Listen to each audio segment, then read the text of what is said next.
All right, ladies and gentlemen, this is Michael Dean. You're watching the Prince Podcast. And before we continue, please subscribe. Hit the subscribe button down below and check us out on Patreon. Patreon.com/podcastjuice. All right, with that, let's work it like a job. Peace.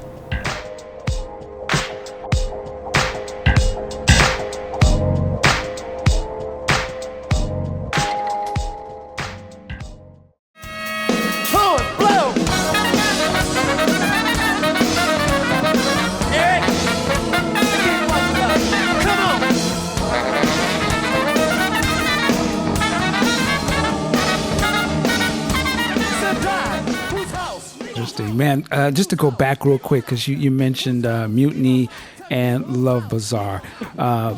Love Bazaar with that hit and run thing, the horn stuff that you were doing in that song.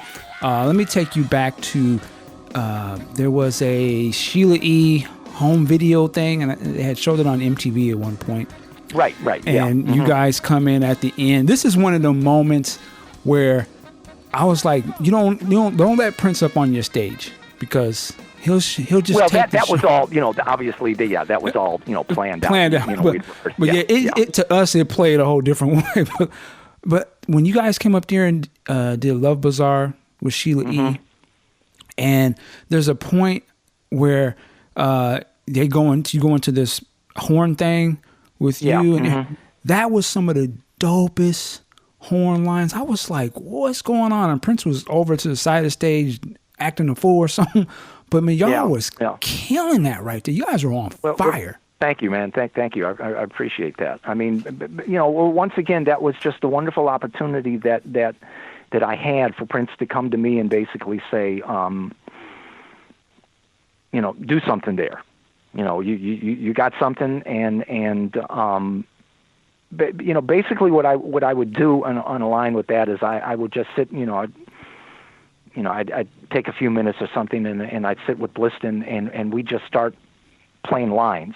It was just like taking something lines that I might have played in an improvised solo or something, and just sketch them down, just write them down or whatever, and then give them to Bliston, and then maybe he'd throw, he would throw a turn in it or something like. So, well, that's a cool line, but what if we, when you get to that point, what if we take a left turn with that there?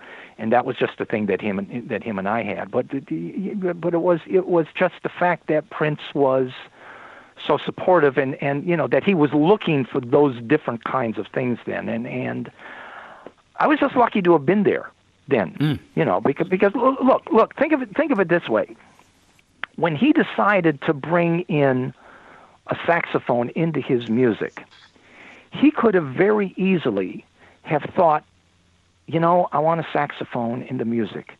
Let me call David Sanborn. Right. Let me call Michael Brecker.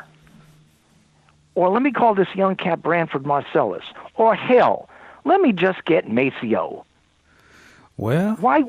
He could have done that, because these are guys that would have, look, if I had not had anything to do with Prince and had just been, just living my life, and I had all of a sudden, found out that, oh my God, Prince has got David Sanborn playing with, that would have made me go buy Prince records. I want to hear what David Sanborn or Maceo or Michael Brecker would have done, because, those were my guys.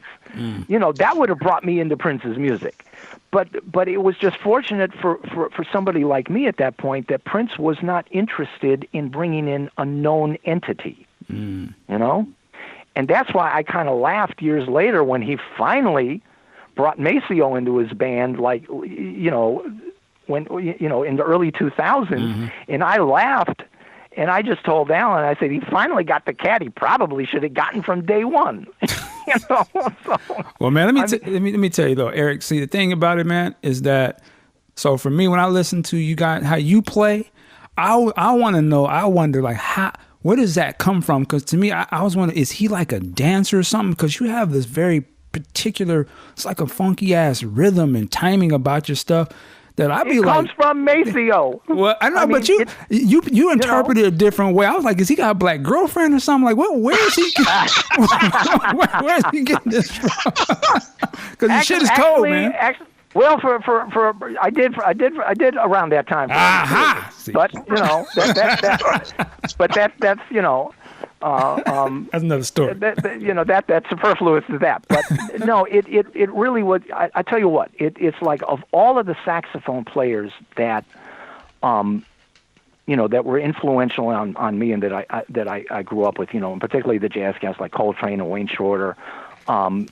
Probably there's a lot of Wayne Shorter in those kind of lines from the jazz sense, but the rhythmic sense of it is, as I said, I came up at a time when my love of jazz and R&B was not mutually exclusive. It was like I said, it was. I could sit and I could listen to John Coltrane play Love Supreme and all of that stuff for an hour, and then turn right around and listen to James and Cold Sweat and There Was a Time and Bring It Up and all of that stuff. To me, it was just, to me, the sound of James Brown's voice resonated with me in the same way that the sound of John Coltrane's tenor did. Okay. To me, they were doing the same thing. The music around them was different, but that's how I heard it, But the ability that I had to come in and play a tenor saxophone in the context of music like Prince's is because that I had grown up listening and bringing into myself or whatever, Fathead particularly, Maceo, and there was another tenor player in the 50s and 60s, a guy named King Curtis, who was one of the most iconic saxophone players in pop music.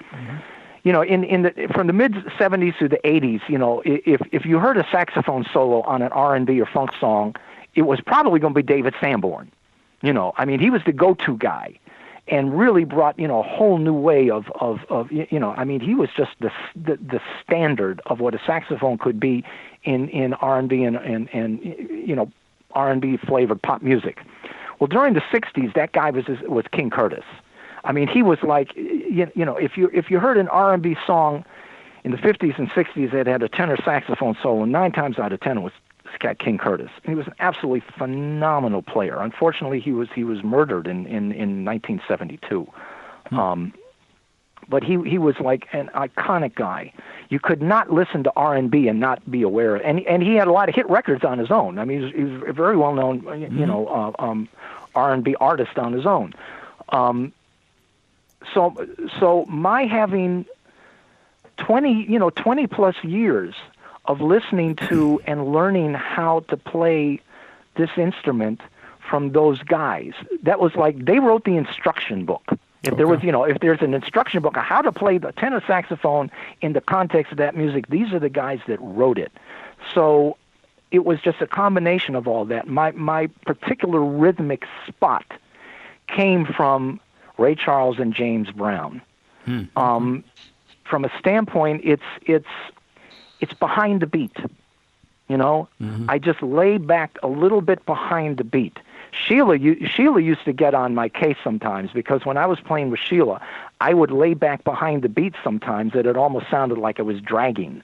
And she would laugh, and she said, I said, you want to join us in the same room? It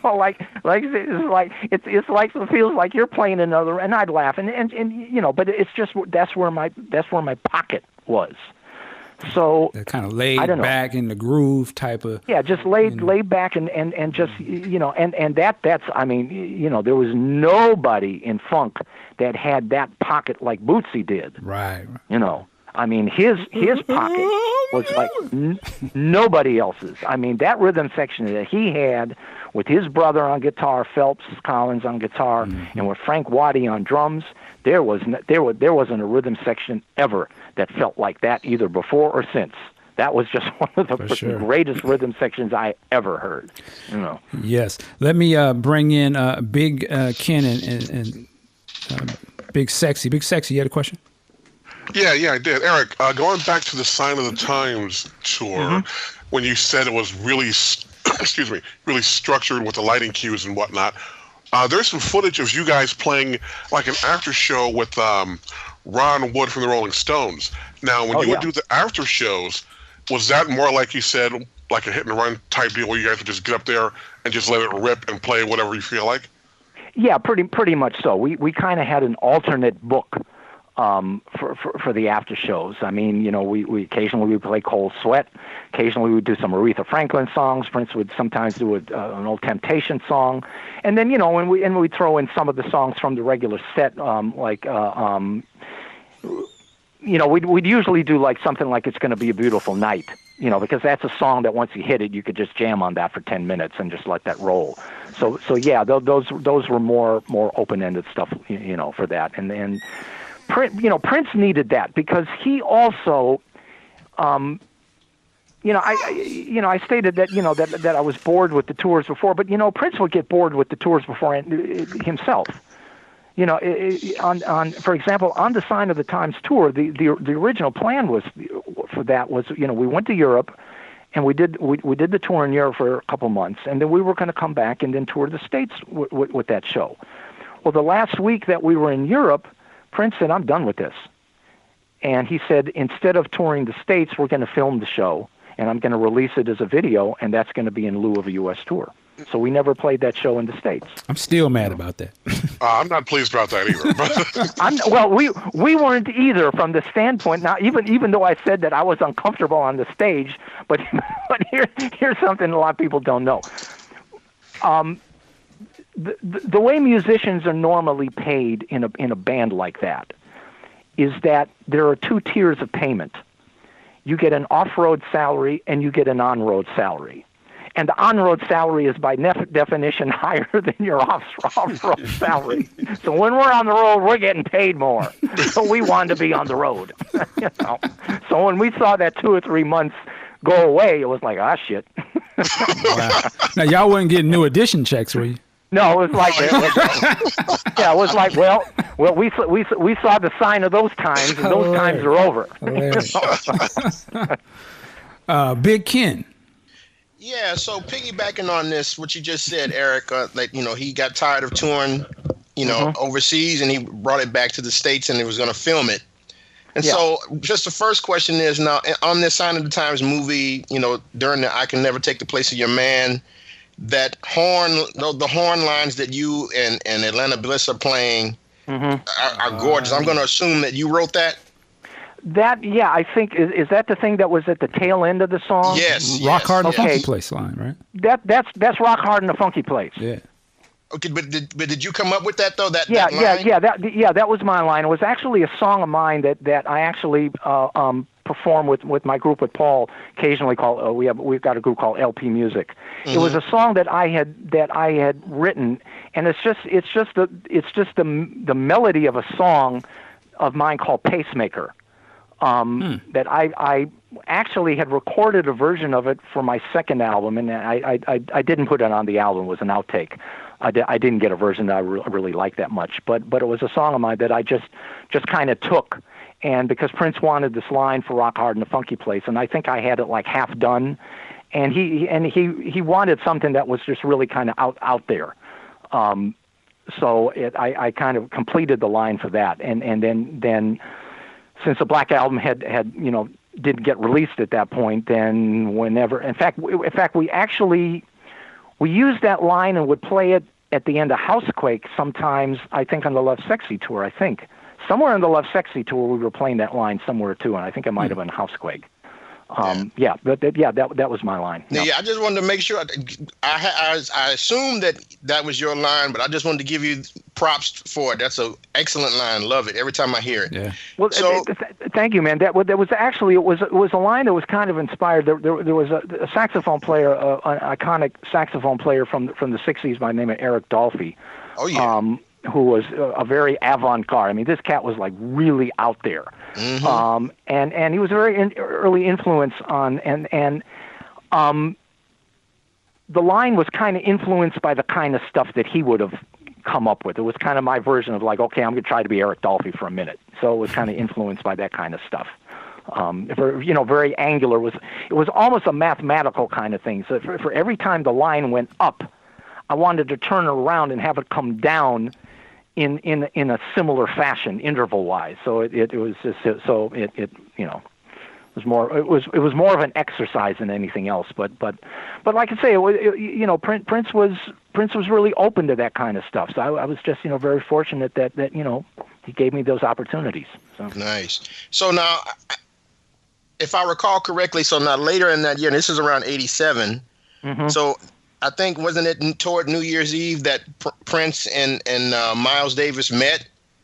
Well, the first time, or he showed up at one of the shows or something like that. We had met before. We actually, Prince and I had done a song for Miles about a year before that called "Can I Play with You." Mm-hmm. Miles had left Columbia Records and moved to Warner Brothers, and since Prince was on Warner Brothers, and Miles was a huge fan of Prince, and being that I was, that Miles was probably the most significant musician for me of anybody, and Prince was already into a lot of Miles's music. I mean, Prince used to listen to a lot of Miles, and I read in an interview this is back around '85, I think, an interview in Downbeat magazine where Miles was talking about how much he dug Prince. And I made damn well sure that Prince knew that, because I figured, well, maybe someday Prince will reach out to Miles. Stranger things had happened. And I said, if that happens, I'm going to be around. So, and as it happened, they did meet. Earlier in '87, Miles was playing a concert in Minneapolis, and he came into town the night before to come out to one of our rehearsals, and this was the Sign of the Time rehearsals, and I think it was in April of '87, and he came out to spend an evening at Prince's house, and so Miles came by rehearsal, and I met Miles for the first time, and of course I'm just like, oh my God, And of course Matt Bliston, he's like sitting talking with Miles, and I'm looking at Miles and Matt talking to each other, and I just sat back and I said, "Oh, this is fabulous. This is, because I can't tell you how many nights that after gigs that Matt Bliston and I would be on the road for years before we ever worked with Prince, where we'd be in the hotel room on the road somewhere for some goofy gig that we were doing, and all we would be doing is sitting listening to Miles and talking about that." And here now Miles is coming to our rehearsal, and he's sitting there, and he's in a conversation with Matt Bliston, and I said, man, this is so cool. So anyway, when the rehearsal ended, I went home, and I got a call from one of Prince's assistants, and he said to me, did Prince tell you that he invited you to join him and Miles for dinner? And I said, no. And he said, well, he did. And I said, okay. So I was already like frying a hamburger or something. I turned off the stove. I threw my clothes on. I jumped my car and went right out to Prince's house where Miles was. And Prince, Sheila, Miles, myself, and Prince's father, we all had dinner that night. Wow. And obviously that was a night I'll never forget. What was it like to have these two? You have Miles and you have Prince. It was hilarious. It was funny, because first of all, you have to understand that here are two guys whose individual egos can suck the air out of a room. Okay. Mm-hmm. And they absolutely adored each other for what each represented, because Miles saw a lot of himself in Prince. Because Prince was the counterculture guy. Prince was the guy who went against the grain. He was the guy who was like, if this is what you think I should do, then that's not what I'm going to do. I'm going to do the opposite. And that's what Miles was all through his career. And Prince saw that in Miles and looked at Miles as like kind of a template for what he was, it was like, I can do this because this is what Miles could do. But inside each other, they were both dancing around each other, because although they both really respected each other, neither one of them wanted to give it up to the other. Competition, competitiveness. Wasn't it? So it was like, if I could read their minds, I could just see that Prince is looking at Miles and saying, "Yeah, you're Miles Davis, but you're old. I'm the new kid on the block here." And I could see Miles looking at Prince and saying, yeah, you're the young cat coming up, but without me, there's no you. Mm. And that's how the relationship was. But it was hilarious. But they absolutely loved each other. And just to see them now, one of the reasons I think that that Prince asked me to come to dinner is he knew that anything in the world that knew about Miles, I was going to know.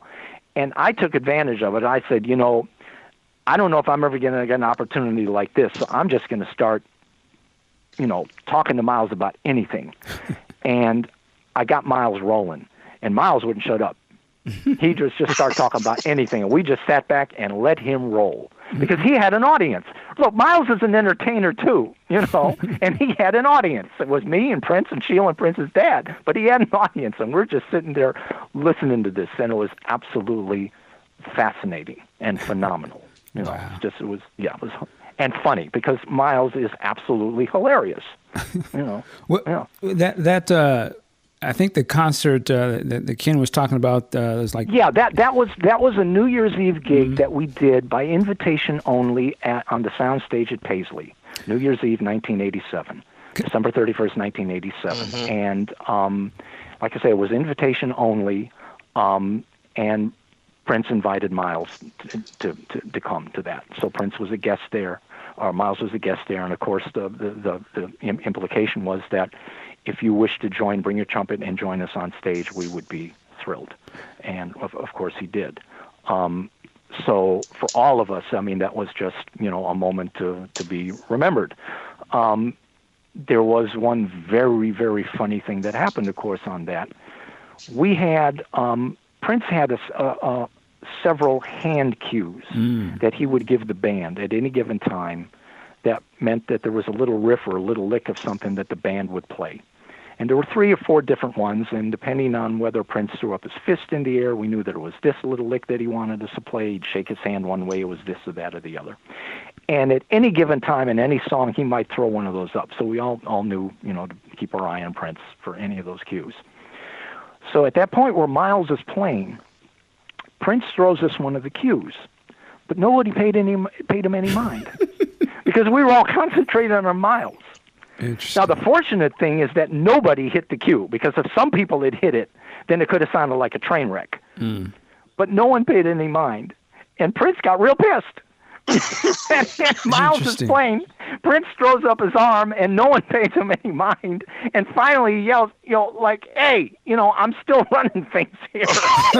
Like, I'm still the boss, Wow. And all of us kind of look at him as if to say, what do you want? Hilarious. It was hilarious, So, now Prince laughed about it later because even he said, "Yeah, I guess I got to give Miles that one," But it was like, yeah. But this is interesting that you mentioned this because to me, when I look at it, it almost to me seems as like Prince was trying to throw Miles off or something because I was like, he's got all these little tricks up his sleeve that the band knows, but there's no way Miles is going to know all these little cues, and he just is going to play. Well, it was really just to give something else for Miles to play off of. Okay. Because he knew that's what Miles would do. Gotcha. So if you really listen to it, some of those cues, it just gives Miles just says, okay, I get it. Go in this little direction. Because that's the same kind of stuff. Because Prince would throw those cues behind me on a solo now and then. So it was basically the same thing. But yeah, you're right. Prince did like excuse me, he liked to screw with people. But that was the fun. That was the fun of it. Right. If I didn't mind it, it was fun for me and other people in the band, all of us, that Prince would just kind of throw us out there and put us in a situation where it was like, okay, sink or swim. What you going to do? Those are the things that I appreciated. That kept it interesting. Keep you sharp for sure. I mean, you had to really pay attention. Yeah. Now, but I mean, by the same token, he obviously he had to have the trust in us to know that in the middle of a concert in front of 15,000 people, he could throw a curve like that and know that any of us were going to be able to take advantage of that and come up with something that would work. So, wow, did you guys have? Eric, real quick, sorry. You said you had like 4 or 5 different things he could jump into, and it sounds like when you watch that particular performance, like after Miles leaves, you guys go into like a whole another like 30 minutes of these. It seemed like they're different songs or something, but they seem to all flow together. And he'll just jump into one thing, and the beat would drop into this, and then like him and Kat will have it seem like pre-done routines they just jump into. And yeah. They you know, it was like for things like that, there was just kind of like a backlog of just devices. You know, that we had, and then you know, once again there were times that once again he would give me a lot of opportunity in situations like that to just spontaneously come up with stuff. And the fact that me and Bliston had played together for so long that I could throw a cue to Bliston for something, or just come up with a line and play it in Bliston's ear, and Bliston could cop it like that, and then we jump into it. Give you an example of how we took that to even a greater degree. By the mid to late '90s, I was no longer involved with Prince in any capacity, really. You know, the last kind of thing, I did some things with him in 1996, and then we kind of went our separate ways for like 6-7 years. And then in 2002, which is the band that he had, it was the tour he called the One Night Alone tour. Mm-hmm. It was playing music from the album he called Rainbow Children. Yeah. And that was the first band that when Maceo was in the band with him, and Greg Boyer on trombone, who was you know, had been Parliament Funkadelics. He had been George Clinton's, you know, straw boss of his horn section for many years. So I'd known Greg for a long time. So anyway. Prince ran into me in a club. I was playing with a Latin jazz band that I was playing with in town here, and he fell by the club one night. And it was the first time I'd seen him talk to Prince in like 5 or 6 years. And it was after they had played gigs in the U.S. on that show. It was John Blackwell on drums, Rhonda Smith on bass, and Renato Neto on keyboards. Renato I knew real well because I had played with him with Sheila years before. So anyway. You know, Prince asking, well, what you been up to, whatever, and so we just, you know, chatted for a little while. So a couple of weeks later, he called me and said, you know, I got a couple of one-off gigs in Canada that I got to do, and Maceo isn't available for these gigs. And Candy Dulfer had been playing with him then too. Candy wasn't available, and I said, I need a horn player to come out and play a couple of gigs I got in Canada. And I said, you free to come do them? And I said, yeah. You know, but, you know, I said, Prince, you know, I don't have a clue as to what you're doing musically. And he said, don't worry about it. Just come out and play. So I said, okay. So I flew. I think the first gig was in Vancouver. So we did a little rehearsal the night before, and Maceo faxed me some lines that he had been playing some of these songs. So I had to transpose them from alto key into tenor key. But and so I wasn't familiar with any of this stuff. I had never heard. I wasn't listening to Prince's music much, so I didn't know this stuff. So he just said, look, cop what you can from what Maceo gave you, but the rest of it, just make up as you go along. This is what we used to do all the time. I said, fine, cool. So we did, and we had a lot of fun. So anyway, I ended up doing a few gigs with him later that year in Europe, and then a few in Japan. So I was the sub. So I was just coming in with Maceo or Candy or whoever couldn't make it, whoever. But anyway, I ended up in Japan. This was November 2002, and the horn section ended up being me, Maceo, and Greg Boyer. Now, I'd known Maceo since I was a kid, but I'd only had an opportunity to really play with Maceo once several years before when we were working together on a George Clinton album. So for me to play with Maceo is like coming home, you know?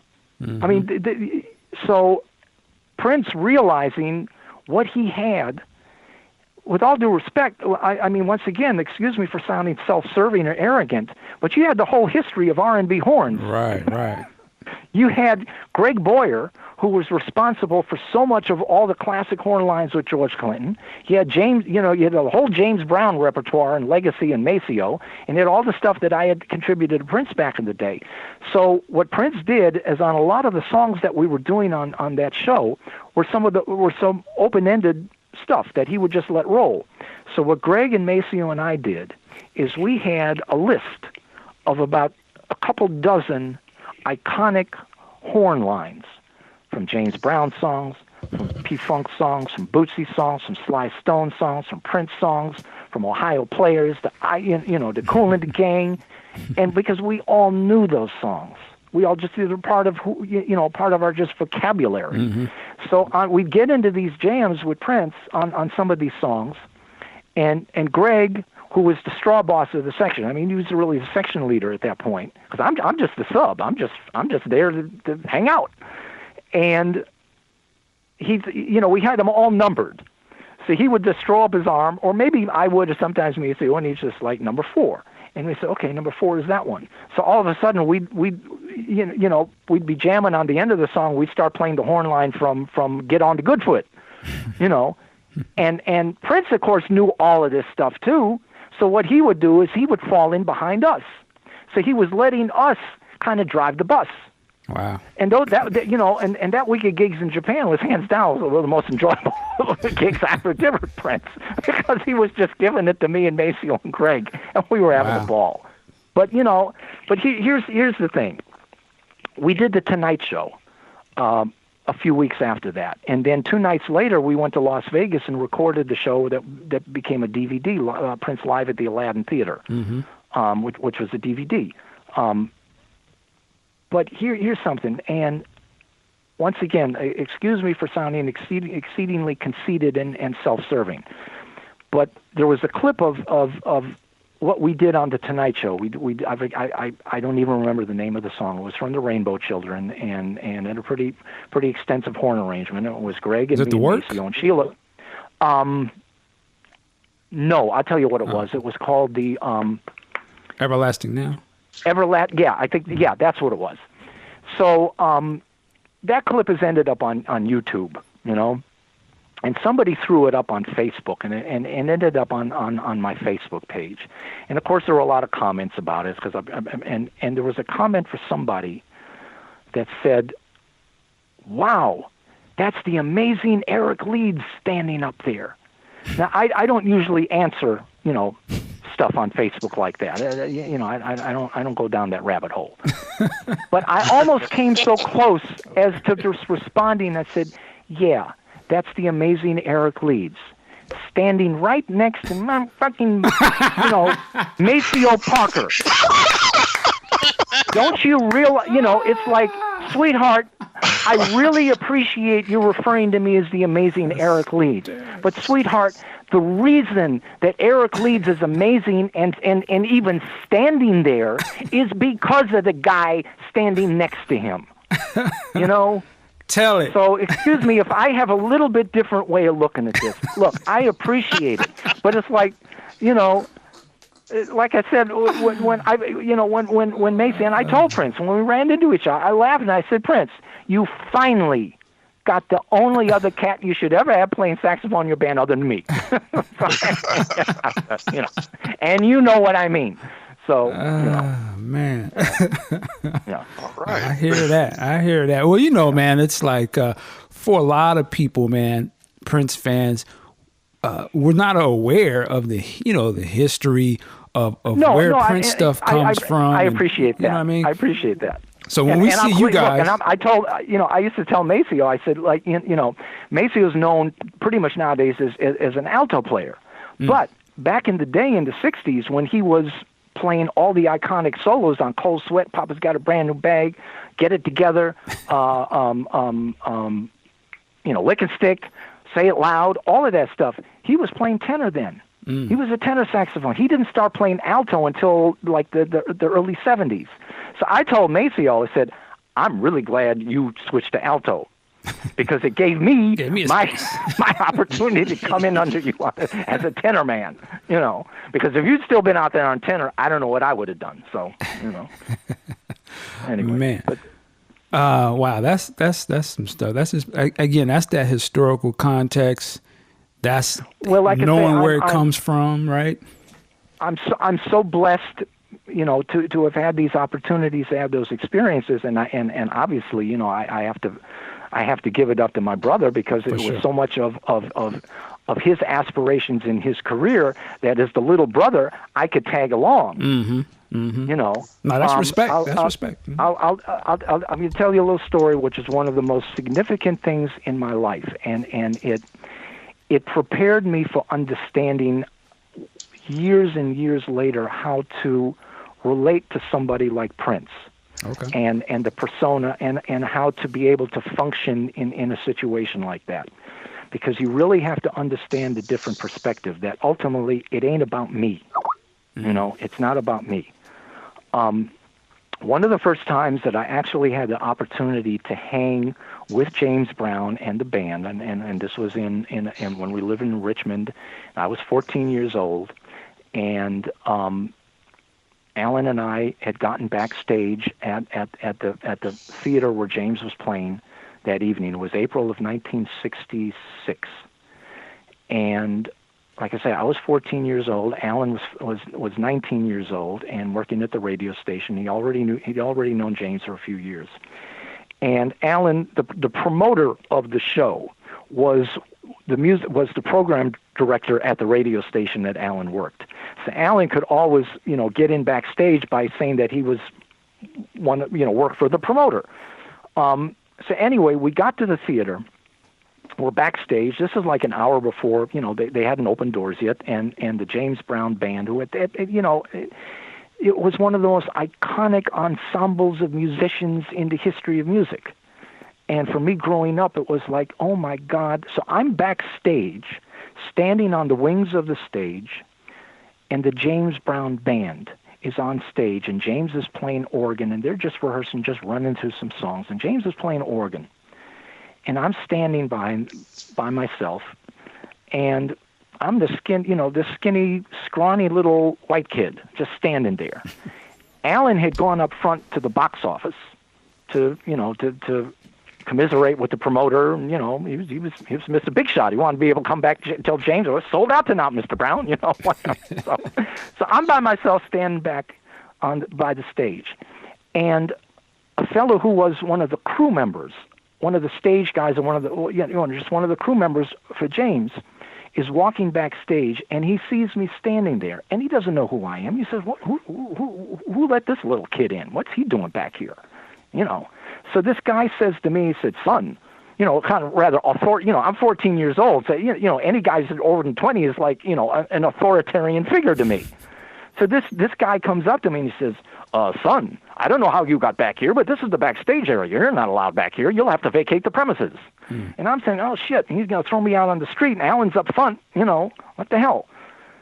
Well, James, Mr. Brown, he sees this, and he stops his band, and he says to the crew guy, said, "Oh no, man, I forget I think the crew, I forget what the crew guy's name, say for the sake of the story, the guy's Frank." He said, "No, Frank, that's okay. That's okay.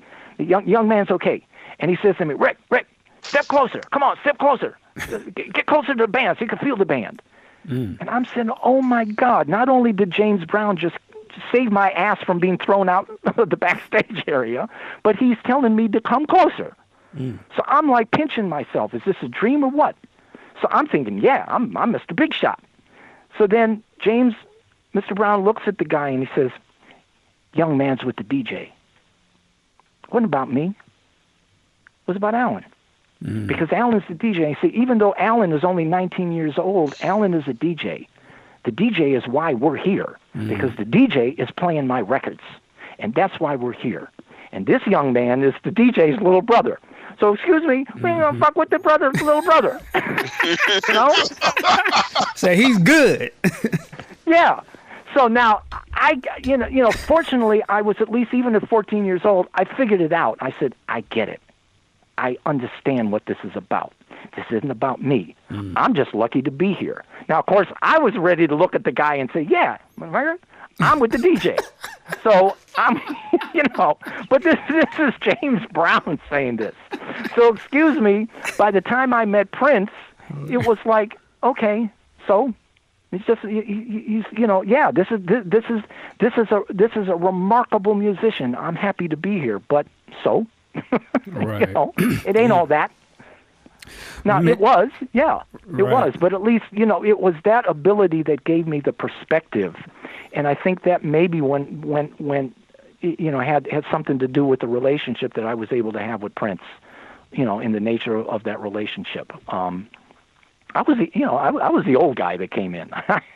So, I think it almost kind of sounds like too, like you were one of the, I don't know how to say, one of their original musicians to come in who was already, as you said earlier, already like, I've accomplished, I've had a career. My skills are set. You know what I'm saying? Like, I'm gonna learn more. But, you know what I mean? Yeah. And then when you comes in, Sheila. That happened as he went down the line, because I mean, by the time by the time in the late '90s, and he's bringing in musicians like Renato Neto or Rhonda Smith or Maceo and guys like that. These are guys that certainly were aware of Prince's music, but weren't necessarily musicians that were like diehard fans. So they're looking at the opportunity. They understand and appreciate how remarkable a musician that Prince is, and realize. Well, for example, there's a really good friend of mine, a keyboard player. Her name is Roseanne DeMolanta, and she goes under the name Rad. And she was a member of Prince's band, on the musicology tour. And she was with Prince, maybe 9 months to a year. And I had known Rad for years before that because we worked together with Sheila. And I played in Rad's band after that in Europe. And Rad is just, Rad's just an absolutely fabulous keyboard player, good singer. I mean, just tremendous. And I love her dearly. She's one of my closest musical buddies. And when she got the opportunity to play with Prince, she asked me, she said, I got this opportunity, but, the Prince's reputation is also out there, too, that, Prince, God love him, but he's a crazy man. I mean, is this something I really want to do? And I said, oh, absolutely. I said, and I laughed, and I said, yeah, if I tell you not to do it, as if you're not going to do it anyway. I said, look, you are who you are. You are defined, and it's not like you're a diehard Prince fan, but you're aware enough of what you can get out of this. Not only from just your reputation and your resume, it's good to have that on your resume, but from a musical standpoint, you'll get things from that you won't even couldn't even guess that you might get from it. I just told her, I said, the only thing is that Prince is still the kind of guy that wants to bring you into his inner circle, and he likes to throw his arms around you in a way that said it's up to you to handle that, and we all would want to handle that in our own way. It said, I suspect that there's going to be a time when you'll get everything that you've gotten out of this, and you'll be ready to move on. It said, just be sure you're in the situation that when you leave on your own terms. And it said that could be 2 weeks into it, it could be 2 months, it could be 2 years. But there's going to be a time when you're going to wake up one day and say, something, I'm done with this. I loved it. I had big fun, wonderful opportunity. Now I'm getting the hell out of here. And she did. But that was kind of the way I looked at it, because I everything that I was able to get out of it, and that I thought I was going to be able to get out of it, that was really a benefit for me. And the enjoyment of the experiences I did within the 3.5 year period that I was in his band. So when the Lovesexy tour was over and that band broke up, which we knew it was going to because we were all under exclusive employment agreements at that time, and we knew that at the end of that tour our contracts were going to expire, and we knew that Prince was not planning to go back out on the road for a while after that. So there was no reason for him to continue having the band on payroll any longer. Now, fortunately, I was in the position that as soon as that happened, I got to work on what was going to be the third Madhouse album that instead became my first album, and that's when he signed me to Paisley Park Records. So that continued my relationship with him, at least from that perspective. But after that point, there really wasn't any particular reason for me to continue being a part of his band. I pretty much was done with it. I loved it. I got a lot out of it, and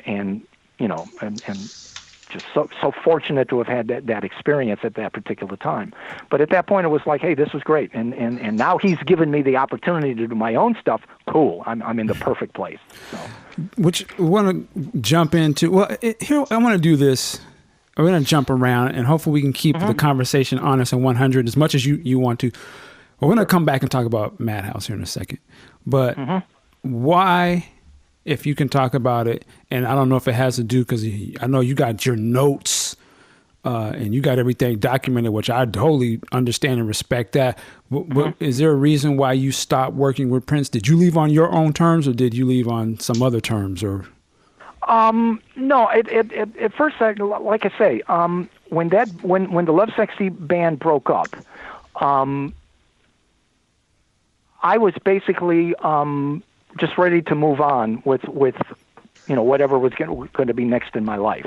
We had already recorded a third Madhouse album that was ostensibly going to be released sometime in 1989.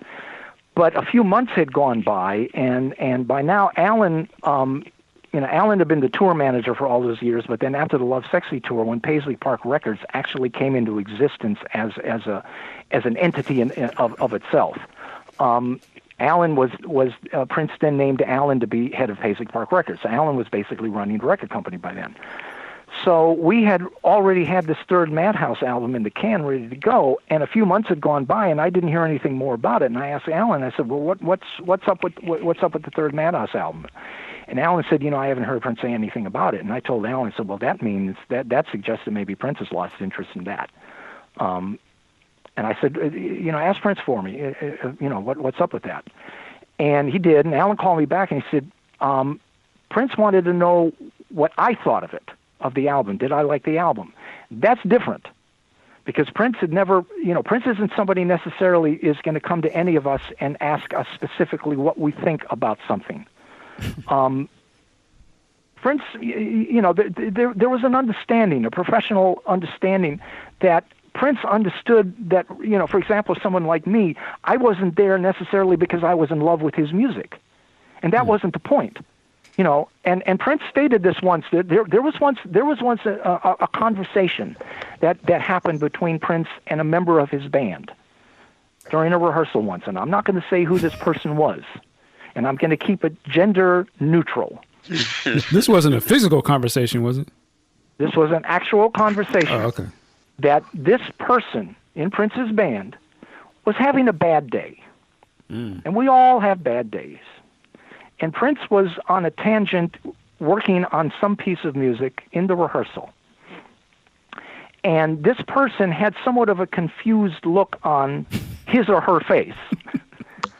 And Prince turned around and looked at this person and said, "Will you stop looking at me like that? I'm trying to make some music here. How am I going to do that when you got that stupid look on your face?" Uh-oh. And this person said, "Well, I don't even know why we're working on this song. I don't even like this song." Uh-oh. Yeah. Now, I have my opinions about Prince's music, and there were times when Prince and I could have conversations about certain things. But it would never have occurred to me in a rehearsal to suggest that we shouldn't be working on a piece of Prince's music because I don't like it. And I was like ready to duck under the table because I thought there might be gunplay. Like that? I was ready for Prince to go off on this person. I was pissed.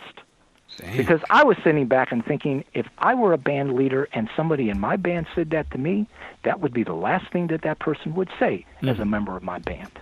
Mm-hmm. Now, I'm just throwing it out there. This person is one of the most wonderful musicians that ever played with Prince. This person, I'm sure that this is something that 2 days later Prince completely forgot about. It's just, we all had bad days, This could be a very, a very labor-intensive gig to work with Prince, particularly when in rehearsal situations.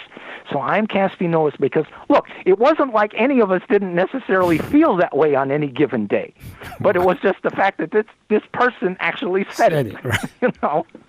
And Prince just looked at this person, and I give Prince a little credit for not completely just exploding, but he looked at this person and said, and I think that he said before he said it. I'm not sure he did, but it makes a better story anyway if he did. He said to this person, "I don't pay you to like my music. I pay you to play it." It is. Yeah, there you go. Yeah. This is a business. I'm trying to see that yet. Now, you ain't too far going. When Prince asked me, or not asked, when he basically said, "Eric, I need you and Bliston in the studio tonight. I got some stuff for you. I need you." It wasn't like when I showed up, It wasn't like Prince played the track for me and said, "Do you like it? Would you like to play on it?" It was like that wasn't part of the equation. It was like, "Here's the track. Got your horn? Let's roll." Now, at the end of the day, it might be a song I like. But if it wasn't, who cares? He's not making his music for me. I enjoyed being part of the process. That's really what I got off on. Okay. And that's really what I feel so fortunate about, because this was a remarkable musician who on his best days was a brilliant musician. I wasn't there because I was supposed to just be fawning over him. I had a job to do. I was there to give him any and everything that he needed or wanted from me in service of his music. And as long as that was an interesting and fulfilling thing for me, because it could be fun for me to work with him on music, that maybe at the end of the day, it's, I'm not going to go home and listen to this. This ain't my kind of song. But being a part of his process, that's what was fun for me. Now, after a while, when you finally figure out, okay, I get it, that any artist after a period of time starts to become defined. And I think that Prince started to become defined as the musician he was probably by the Lovesexy album, which didn't mean that he wasn't capable and didn't after that still make tremendous music. But after a period of time, you just say, oh man, this is the new Prince song. It's great. I love it. You know why I love it? Because it reminds me a little bit of that song that Prince did years ago. Rather than in the early days of an artist like that, when you hear somebody like Prince and say, wow, I've never heard anything quite like this before. That's the difference, Okay. And any artist goes through that arc. And to Prince's credit, the arc of his defining years was pretty long. A lot of musicians define themselves after their first album. Prince took a while. I mean, he really had that much in him, different ways of looking at things. But for me, after I kind of realized, I said, okay, the experience of working with Prince and the process is now beginning somewhat repetitive, and that basically he's going to get out, all he's going to get from me now is just kind of a repetition of that which I've given him before. So then it starts to, then it's time for me to say, I've really, really enjoyed this. But you don't want to hang around just because it's a paycheck. At least I didn't. And on the other hand, I don't think Prince really was interested in having somebody around him that wasn't there for the right reasons. So that had a lot to do with the nature of our relationship as it went forward. So the long-winded thing, you asked a question about how I left him. When he signed me to his record company, I was now an artist on myself. That's kind of how I chose to relate to him from then on. That I was no longer really that interested in just being a member of his band, because now he had given me the opportunity to be an artist on my own, sake. Now, I'm not a pop songwriter. I'm not an entertainer. I'm not a singer. I'm not a dancer. There is nothing that I could possibly come up with musically that is going to have kind of the market for the kind of music that he plays. But with all due respect, Prince can't do what I do. I can't do what he does. Now, I never aspired to do what he does, and I don't get that he ever aspired to necessarily do what I did. But I am who I am. And my ability to do that which is meaningful for me in music, I can do. Now, it's up to the listener to decide what has any value. Right. It's not for me to dictate to somebody that just because this is what I know I can do and what I perceive and what the value is for myself of what I do, once it's out there, it's in your hands. You have the right to tell me, I don't like it. And this is why I don't like it. Cool. Thank you very much. I'm moving on. I need to find some people that like it. But basically, that's kind of the relationship that I had with Prince, and I think it's kind of the relationship they had with me. Otherwise, I don't think he would have come to me when it was time to do my second album, and he basically asked me, and I had to have a meeting with him as to whether he was going to actually pick up the option on my contract to enable me to do a second album. And he said, what do you got in store? What do you want to do?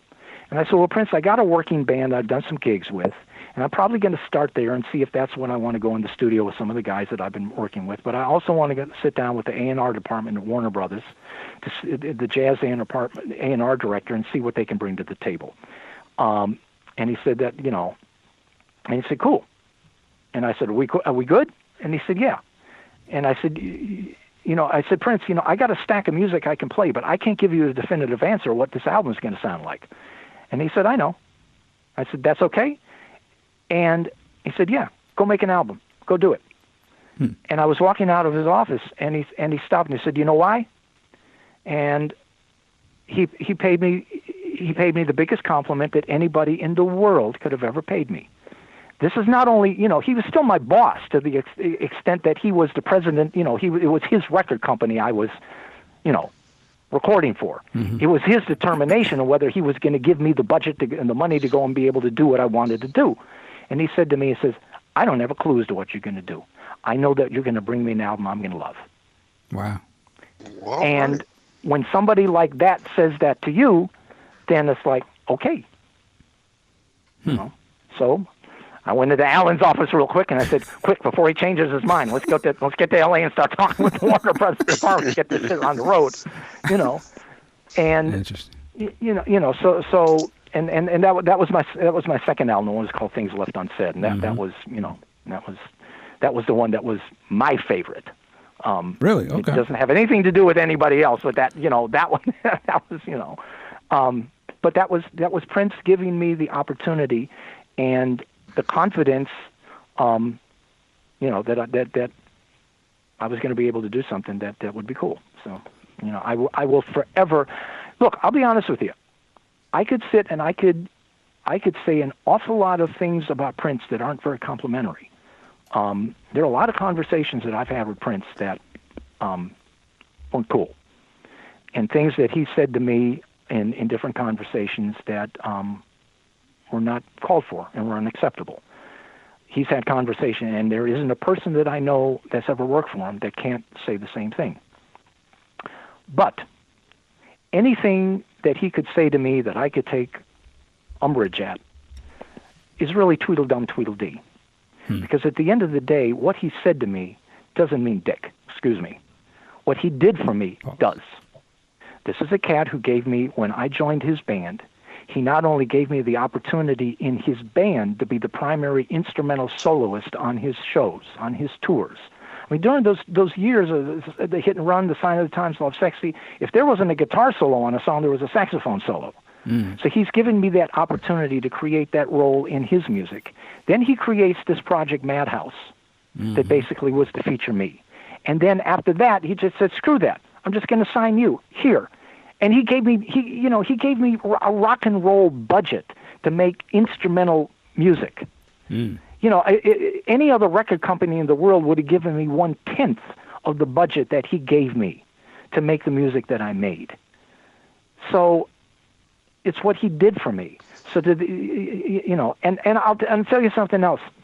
The most important legacy after all of the years for Prince for me is the people that I know because of him. My relationship and the friendship that I have with Paul Peterson and Susanna particularly, but Wendy and Lisa and Sheila and many of the other musicians, but particularly Paul and Susanna, because that's, those are the guys that I'm working most closely with after Lux and stuff, and the other things that I would do with Paul. These are people that I know and love and have these wonderful experiences with because of my association with Prince. All of those people and so many of the other people that work for Prince that are dear friends of mine that, worked in the office, guys, that were on the crew, all of these wonderful people that you get to know and have relationships with because of the circumstance and the environment that he created. That's the most important lasting legacy for me of my years with Prince. Right. That the most, all of us that played with Prince and had anything to do with it, and it could, if you look at the sum total of all the musicians that played in Prince, it might be 50 or 60 people. I never took a count, but it could be 50 people that played in his bands over the years. You could take all of us and put us in a room, and then someone could snap their fingers and say, for example, we all disappeared off of the face of the earth. Well, Prince is still going to be standing there needing 50 musicians over his career to play his music with. He would have had another group of 50 musicians that would have been equally capable to have given him on any given day exactly what he needed to play his music. Because it still was about him and his music.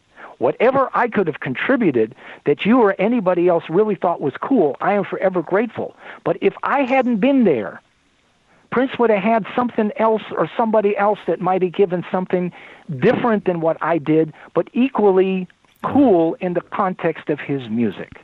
So at the end of the day, you know, we can all pat ourselves on the back and say, yeah, well, I'm the one that brought him this, or I'm the one that did this, or I was in the Revolution, or I was in the NPG, or was, you know, if you ask Prince what his favorite band was of all of the bands that he had, I can tell you exactly what band he would say was his favorite. Which one? It was going to be the band he was playing with today. Third Eye Girl. Yeah. Or whatever it was. I mean, yeah. Because his whole thing was, I'm an artist. I'm looking forward. Yeah, the Revolution was a great band. They gave me everything I needed at that point in my life. But now I'm moving on. Eric gave me everything that was cool when he was there. Now I'm moving on. I got Maceo. I got the Hornheads. They're going to give me something different, equally cool. And I can always call Eric back if he's available and feels like doing a gig with me or doing a recording session, which I did for many, many years.